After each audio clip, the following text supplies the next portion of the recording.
வணக்கம் தோழர்களே, நான் அனுவோகம் ஆராய்ச்சியாளர் பேசுகிறேன்.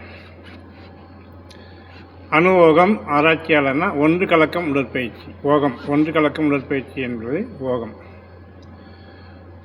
தோழர்களே, நான் தமிழர் கண்டுபிடித்த பல்வேறு அறிவியலை ஆராய்ந்து அனுபவித்து எனக்கு தென்பட்டதை உண்மையாக சொல்கின்றேன். முருகன் கோவிலிடம் இருப்பது பாம்பு, சேவல், மயில். இந்த பாம்பு, சேவல், மயில் என்பது எதற்கு என்பதை பகுத்தறிந்து இதுவரை பார்த்ததுண்டா? யோகாவில் முனைவர் பட்டம் பெற்ற எனது ஆசான் திரு ஆண்டியப்பன் அவர்கள் கூட சில அறிவியல் சார்ந்த தமிழர் சார்ந்த உண்மைகளை அவருக்கு தெரியவில்லையோ இல்லை ஆராய்ச்சி செய்யவில்லையோ தெரியல. ஏன் பாம்பு, சேவல், மயில் வைத்திருக்கிறார்கள் என்பதை நான் அந்த சேவல் போலவும் மயில் போலவும் பாம்பு போலவும் செய்து பல்வேறு பதிவுகளை போட்டிருக்கின்றேன். செவுடன் காதில் ஊதின சங்கு மாதிரி என்னை சரியாக புரிந்து கொள்வதில்லை.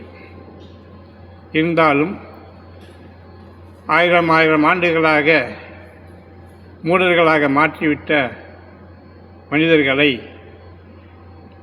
அவ்வளவு சீக்கிரமாக மாற்ற முடியாது என்பதை நான் மீண்டும் மீண்டும் உங்களுக்கு அறிவுறுத்தி சொல்லி வருகின்றேன்.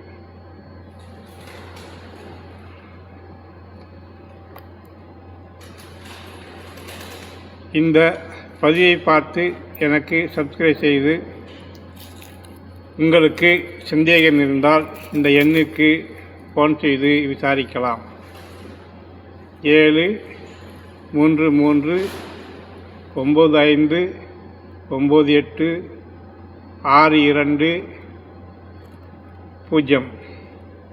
இந்த எண்ணுக்கு தொடர்பு கொண்டு கேட்டால் நான் உரிய பதில் சொல்வேன். பாம்பு, மயில், சேவல் இருப்பதை ஏதோ மூட நம்பிக்கையாக பார்த்து ஏளனம் செய்வதாக பல பேசுகிறார்கள். ஆதி தமிழன், மருந்துண்ணா மருத்துவத்தை கண்டுபிடித்த தமிழன் நாம் ஏன் மறந்து மூடர்களாக ஆனோம் என்றால் நம்மை மறக்கடித்து விட்டார்கள். ஒன்றை காட்டி மற்றொன்றை வீழ்த்துவது, அதற்கு பல்வேறு இட்டுக்கட்டி கதை சொல்லி ஏமாற்றி திசை திருப்பி மடைமாற்றி தமிழன் கண்டுபிடித்த அறிவியலை எல்லாம் ஏமாற்றிவிட்டார்கள்.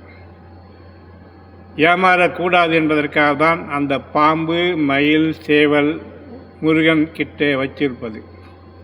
சரி, ஹரோகரா ஹரோஹரா என்று சத்தமிடுறோமே, அதாவது எதுக்காக தெரியுமா? 6 ஆதார சக்கரங்கள் என்று சொல்கிறோம். அதையாவது யோகா என்று சொல்கிறோம். அந்த யோகாவில் 6 ஆதார சக்கரங்கள் இருக்கிறது என்று சொல்கிறார்கள். ஆனால் முருகனிடம் போனால் ஹரோஹரா ஹரோஹரா என்று சொல்கிறோம். அந்த ஹரோஹரா என்பது 6 ஆதார சக்கரங்களை சொல்லும் மந்திரம்தான் ஹரோகரா. 6 ஆதார சக்கரங்களை கண்டுபிடித்த முருகனை தான் அரோகரா என்று ஆதித்தமிழன் நமக்கு புகுட்டி விட்டு போயிருக்கின்றான். தோழர்களே, உழவர்கள் குனிந்து வேலை செய்யும்போது மதியம் 12 மணி, 1 மணி, 2 மணி சுட்டியிருக்கும் வெயிலில் குனிந்து வேலை செய்யும்போது என்ன ஆகிறது? அந்த உடம்பு குளிர்ச்சியாகவே இருக்கும். குனிந்தால் குளிர்ச்சி, மலாக்க பார்த்தால் உஷ்ணம். இதுதான் மயில், சேவல். முதலில் செய்வது பாம்பு சுவாசம். பாம்பு எப்படி பழம் எடுத்துக்கொண்டு வாழை எல்லாம் சுருட்டி வைத்துக்கொண்டு புஷ் புஷ் என்று சவுண்டு வருகிறது. அந்த பாம்பு சுவாசத்தை தான் யோகாவில் பிராணாயாமா, மூச்சு பயிற்சி, சுவாச பயிற்சி என்றெல்லாம் நாம் சொல்கின்றோம். அது முருகனிடம் இருப்பது பாம்பு சுவாசம். மயில் மேல் ஏறுவது முருகன். நான் ஒரு அறிவுபூர்வமான கேள்வி கேட்கின்றேன். மயில் மேல் யாராவது ஏற முடியுமா? கடவுள் என்ன? காற்றிலேயே காற்று தான் கடவுள். காற்று என்ன ஏறும். ஆனால் முருகன் ஏற முடியுமா?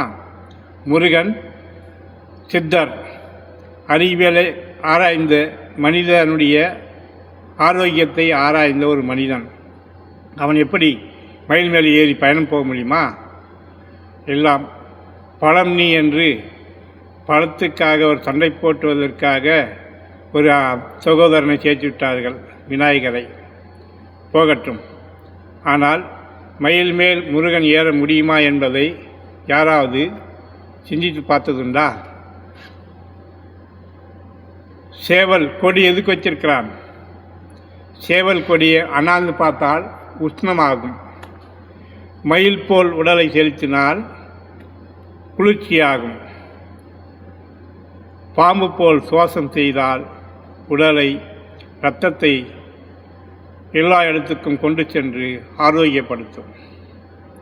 இப்படி தமிழன் கண்டுபிடித்த ஒவ்வொரு அறிவியலும் மறந்துவிட்டு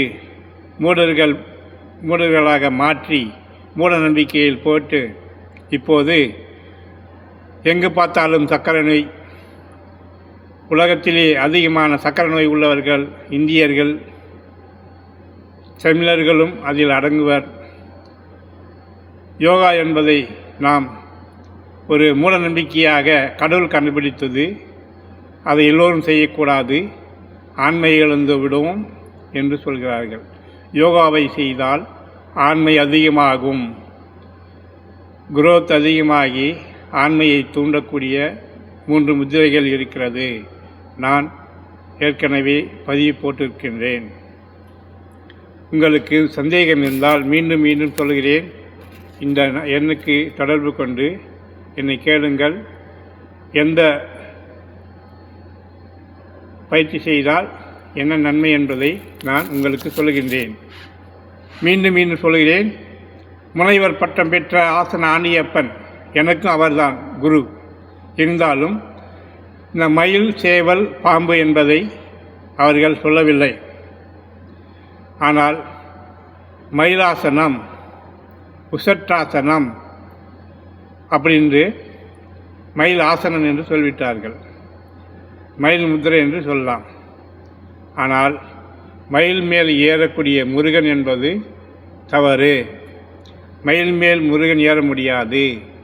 மயிலை போல் நம் உடலை இயக்குவது தான் மயில் மேல் ஏறுவது.